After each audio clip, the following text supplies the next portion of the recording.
संहार खालामजोबनो हुकुम होदों। बेबायदिनो जेब्ला परामर्श होग्राफोरखौ दानथारनायनि हुकुमा आराव जादों अब्ला दानियेल आरो बिनि लोगोफोरखौबो दानथारनो नागिरबाय। बेबायदिनो दानथारनो थाखाय खबर मोनजोबदों। अब्ला दानियेल मोनखौबो दानथारनो थाखाय थांदोंमोन।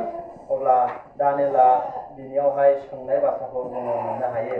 जोङो सैथो खनाव नायनि। अब्ला दानियेला बाबिलनि परामर्श होग्राफोरखौ दानथारनो थांहरजानाय राजानि गाहाय सान्थ्रि आरखनियावहाय गोथौयै साननानैहाय आखलजों बुंदों।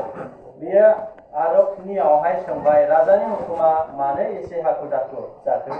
अब्ला आरकआ बिसयखौ दानियेलनो मिथिहोबाय। बेखौ खोनामारनो दानियेला राजानियावहाय थांदों आरो बिनि सिमांनि मानिखौ बिजिरनानै होनो थाखाय गावनो मोनसे सम थि खालामनानै होनो थाखाय खालामदो होननानैहाय राजानियाव खावलायदों। बेनि उनाव दानियेला गावनि न'आव थांफिननानै बे बिसयखौ गावनि लोगो हानानिया, माइसेल आरो आजारियानो खोन्थादों। जेब्ला राजाया बेबायदि थांखि लादों, दा बे राजानि थांखि लानाय बायदि सिमांखौ बिजिरनो हायैखाय जेब्ला दानस' जानांगौनि बायद'थायाव फैदों, अब्ला दानियेल मोनाबो दानस' जानांगौखाय जेब्ला राजानाव खावलायहरदों, अब्ला खावलायहैनाय मथे बायदियैहाय राजाया मानिदों। सम होदो, नोङो मानो दानथारनो नागिरदों? बे सिमांनि मालिकखौहाय जोंनो बिदिनो सम हो होननानैहाय। अब्ला राजाया जेब्ला सम होदों, अब्ला बे दानियेला फैफिननानै गावनि लोगोफोरखौ लानानैहाय बिसोरो आर'ज खालामदों होनना बुंदों। आरो जेब्ला आर'ज खालामनानै मोनायाव उन्दुयो, अब्ला बे राजाया मा सिमां नुदोंमोन, नैबे सिमांनि ओंथिया मा, बेखौ दानियेलनो फुरा इसोरा खोन्थानानै होजोब्बाय आरोखि। दा बिनि जेनाखि सिमां नुनाय, बे राजानि सिमां नुनाया जाहैबाय मुर्ति, मोनसे गोजौ मुर्ति गिदिर, ओमफ्राय बिदिनो जोंख्लाबनाय बे मुर्तिखौहाय नुदों। आरो बे मुर्तिया गावबागाव मा होनो मोनफा मोनफा सिनफोर दङ। दा बेबायदिनो बेनिखायनो बे सिमांखौहाय जेब्ला दानियेलनोहाय दिन्थिदों इसोरा, आरो मा जागोन बेखौहाय दानियेलनोहाय फोरमायदों। दा बेनिखायनो जेब्ला सिमांखौ नुनानै मिन्थिजोब्बाय गासै बाथ्राफोरखौ, अब्ला दानियेला राजानियावहाय खबर हरबाय आरो उनावहाय राजानियाव थांनानै बे सिमांनि मानिखौहाय फोरमायबाय आरोखि। दा राजानोहाय बेबायदि फोरमायदों, राजा, नोङो नायनानै मोनसे गेदेर मुर्ति नुदों। बे मुर्तिया गेदेरथार आरो जोंब्लावो। बियो नोंनि सिगाङाव गसंदों आरो बिनि महरा गिथावथाव।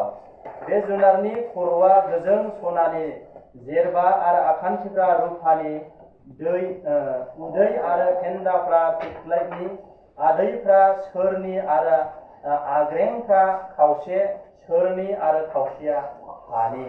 नैबेयावहाय बे सिमांखौहाय जाया नुदों, बे राजाया नुदोंमोन, खिन्थु बावबाय, गाव खोन्थाफिननो रोङाखिसै।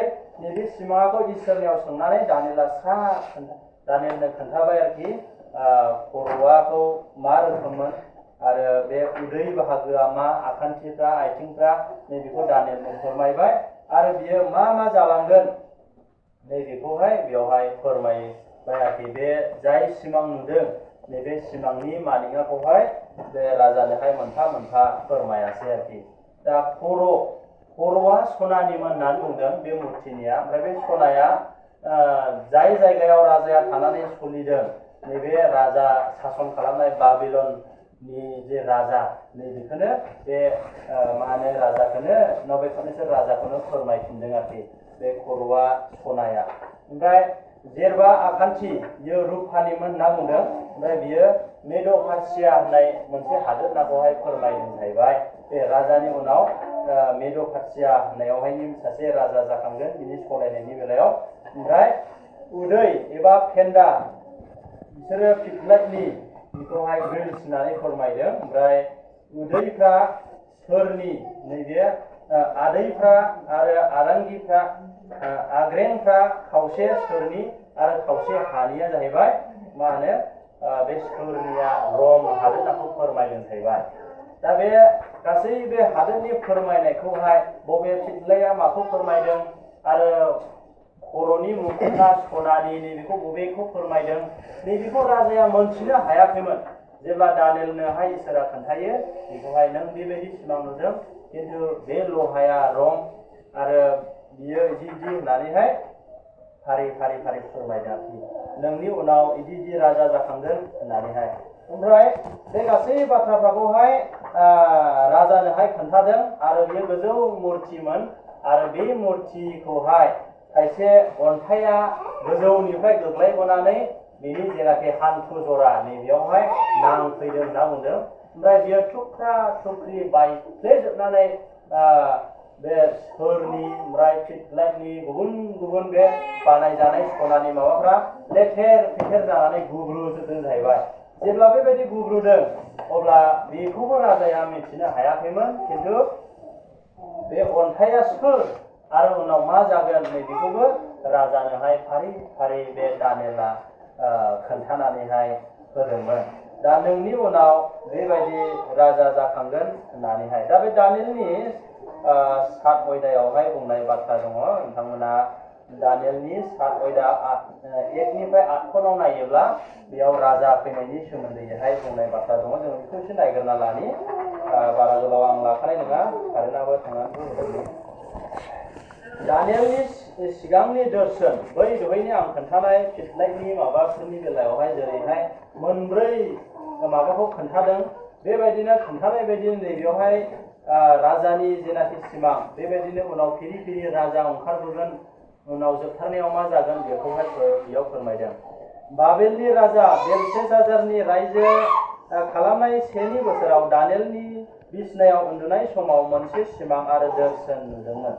बियो बे सिमांखौ लिरनानै दोनदों आरो बे सिमाङा बेबायदिनो दानियेला होनदों, आङो हराव आंनि दर्शनाव नुबाय आरो आकाशनि फारब्रै थिङैनिफ्राय फैनाय बारा गेदेर दोहौ जादों आरो सागोरनिफ्राय माब्रै गेदेर जुनारफोर ओंखारबोदों आरो बिसोरो माफ्रोमबो गुबुन जुनारफोर सिगांनि मासेया सिंहनि समान, बिहा खुरुआ दाउफोरनि गांखंफोरनि समान गांखंफोर दं आरो नायबाय थाफुनायावनो बिनि गांखंफ्रा हायाव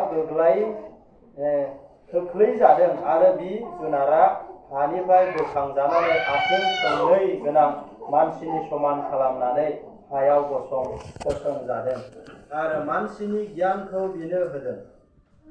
आरो नाय मुफुरनि समान नैनि गुबुन मासे जुनार, बे जुनारा फारसेनि आथिं थोंनैखौ जोख्रांनानै सिखांबाय, बिनि खुगायाव सिरिनै हाथाय, गेजेराव